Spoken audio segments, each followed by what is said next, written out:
Hello to all of you and welcome to the Early Childhood Voices 2022 conference. My name is Kristín Dýrfjörð and I am going to talk about playing with digital toys that can be part of children's imaginative play worlds. And I am an associate professor at the University of Akureyri in Iceland, and my email is dyr@unak.is. The imaginary land. One is that land which is more remarkable than all other lands. It is the land that does not exist anywhere. However, this land is whatever you want and how you want it to be. This strange magical land is the land of pretenders.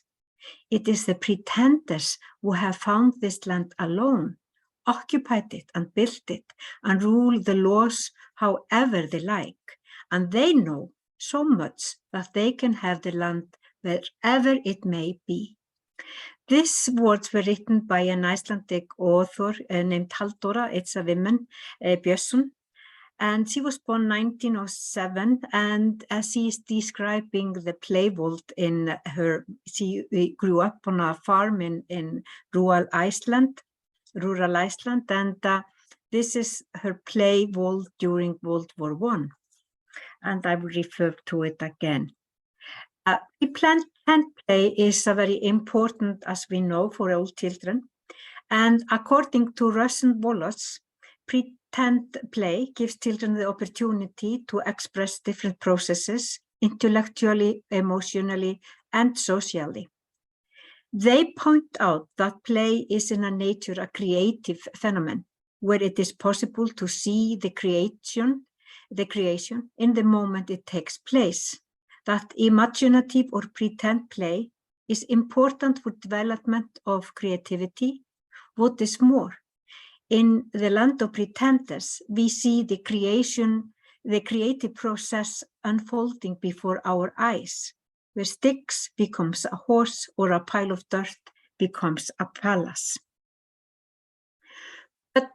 This beautiful view of the play, where play can be whatever we want it to be, is under an attack.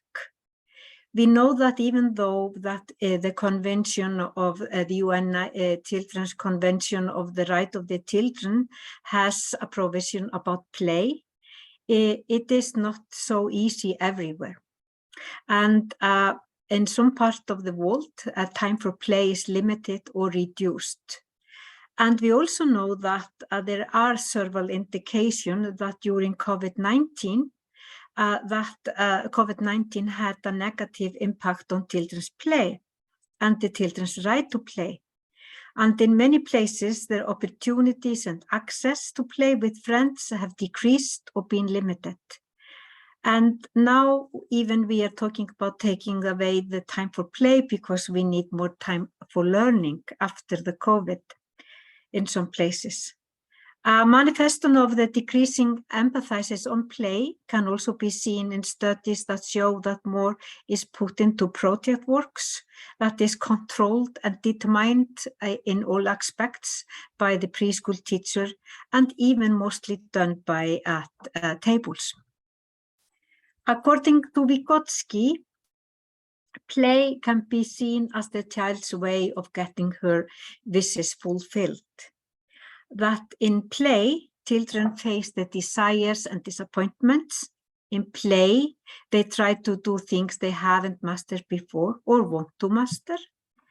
And according to Vygotsky, it is this described improvisation that encourages and gives free rein to imagination, a major component of free play. He says that in play, new situations are created and built. Children help each other develop through competition and cooperation. And in play, children enjoy both chaos and unpredictability, and they can show both impudence and impetuosity. And if we look back to Björnsson's universe, the children created their own world, and their worldview doesn't have to be the same as one that dominates the society at any given time. When she was playing 1914, we were not as far gone in gender equality as we are, for example, today in Icelandic society. But in the land of pretenders, there was more woman freedom than was known in other countries at the time. The girls all enjoyed the same right as boys. They had their own land and looked after farms. They were farmers. Sometimes they were also district leaders or priests in the countryside, no less than the boys. They also tamed their horses themselves. In time of war, they were kings or other leaders who ruled over nations. So this is the reference to the fulfillment of and the dreams that becomes true during children's play. Today we talk a lot about slow pedagogy, and that is the new word, and we are many of us striving to get there. But according to David Settal, the learning environment in a creative learning environment need to be flexible, and children need to have both control and ownership of it and be able to work at their own pace without the stress. They point out that creative learning environment can support children's creative thinking, especially when care is also taken to allow time to allow ideas to ferment, develop and change. Children need time to think through things. Children need a lot of time for the ideas and the reflection to reach a depth in their thinking process. Therefore, one can wonder whether learning environments that await quick packages are suitable for children, if the cookie cutter programs are in reality something that we want to promote for early childhood. This project that I'm going to talk about is a makerspace project in one Icelandic preschool. The preschool children learned about how to use and play with digital technology in a creative, playful manner. This was a case study. It was conducted with participation of 9 5-year-old children and their teachers. And it was 6.5 hour workshops in their own preschools. And during those workshops, children engaged in creative activities, coding with bluebots and couplets. And our aim was to observe how children interacted and creatively engaged with robots added to their familiar play worlds, how that affected their play. The data was very rich. It was video, GoPro, iPad, field note, research diaries, children's assessment of the workshops, interview with the teachers, and interview with the children after everything finished. The procedures, those, as I said before, it was 6 times. The first time we talked to the children, and the teacher talked about telling stories and making story characters, and then they made their own characters and they tried out to play with the bluebot. We called the bluebot Maya. In the second time, they were building with Lego, and they were building things to use in with the bluebot. In the third session, they kept on building their characters, and they also we also introduced the couplets, and that also they just kept on in the fourth, and in the fifth they made their own states. They made their own play states. They knew now how far the coding got the bluebot 15 centimeters or so. So they kind of knew how to manage it around their own play space. And in the 6th and the last time we met with them, with the bluebot, was a free play with all content and range, and that was according to their own will. During the 5th time, they were asked what they would like to do at the 6th time, and they said they wanted to play with those things. I will give you a little idea about the characters. For example, because during the discussion, the teacher asked them about how they could draw the characters, how they could create the characters, and what is a character. And one child, for example, said a tear can be a character, and the teacher asked then, how can tear move? And then another child showed it with body movement, how a tear could move, and by that showing that a tear could be a character in the story. And then there was this green person, and that was a little boy who said, came up to the teacher and showed her the drawing and said, this is me. And was very joyful, showing that this was me. And if you look closely at the drawing, you see that he has a smile on his face. And then the preschool teacher asked, what is the character name? And the child says his own name and says again, this is me. And then the teacher got it and said, you are the fairy tale character then. And the children nods with a smile. So this was they had this very good knowledge about different types of characters.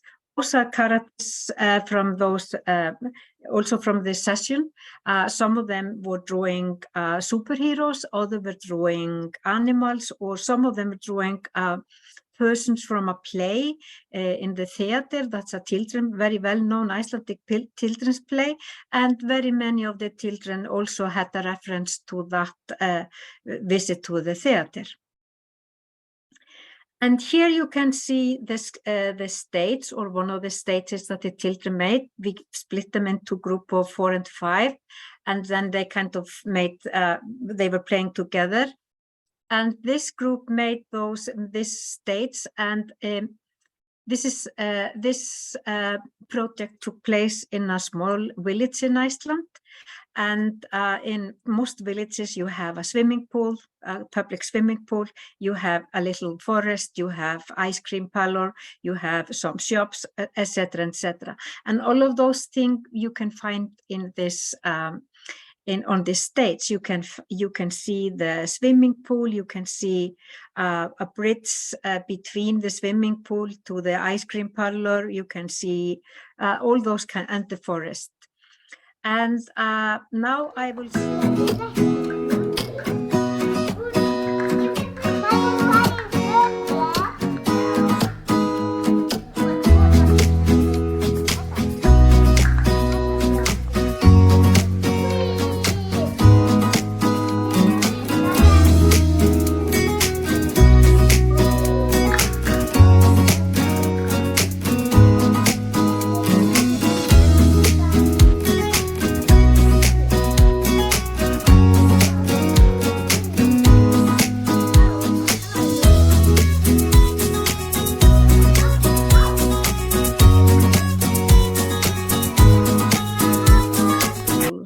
coded everything and went into it and looking at it, and here is a story happening on the stage.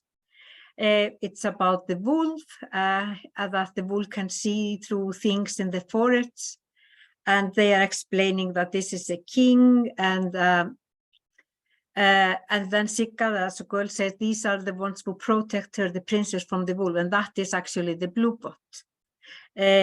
And then they code the blue bot to go where it is going to go, so it will keep the princess safe.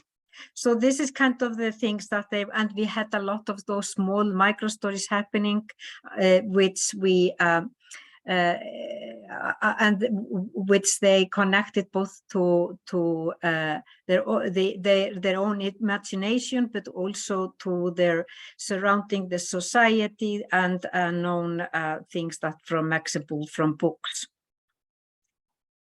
Here they are explaining. One of them is explaining what you can do in the castle.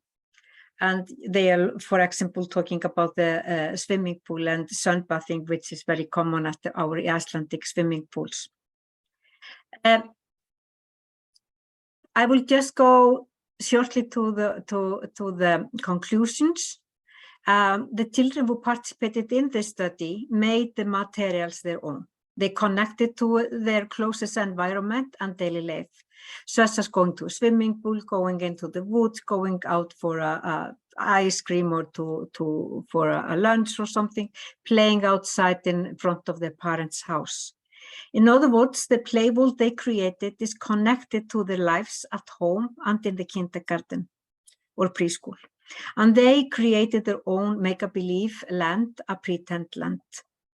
It can certainly be considered that they were enriched by taking part in the workshop. Some of them got a very good grasp of programming or coding, others showed skills in playing, and still others showed both empathy and solidarity to other children, which we thought also was very important. The stories children told were connected to their usual play and followed a flow of a free play. They went in and out of their play themes, but at the same time they managed to hold the threads. The play and the stories they were telling during the play evolved through the 6 episodes. They were solution-oriented, happy, and seems to enjoy playing. And I will just finish here with, this is what we have already published about this research. And that is one of it is about children's, how they evaluated their participation. And the other one was a little bit about, we went into one of the play episodes and analyzed it. Thank you very much for listening to me today.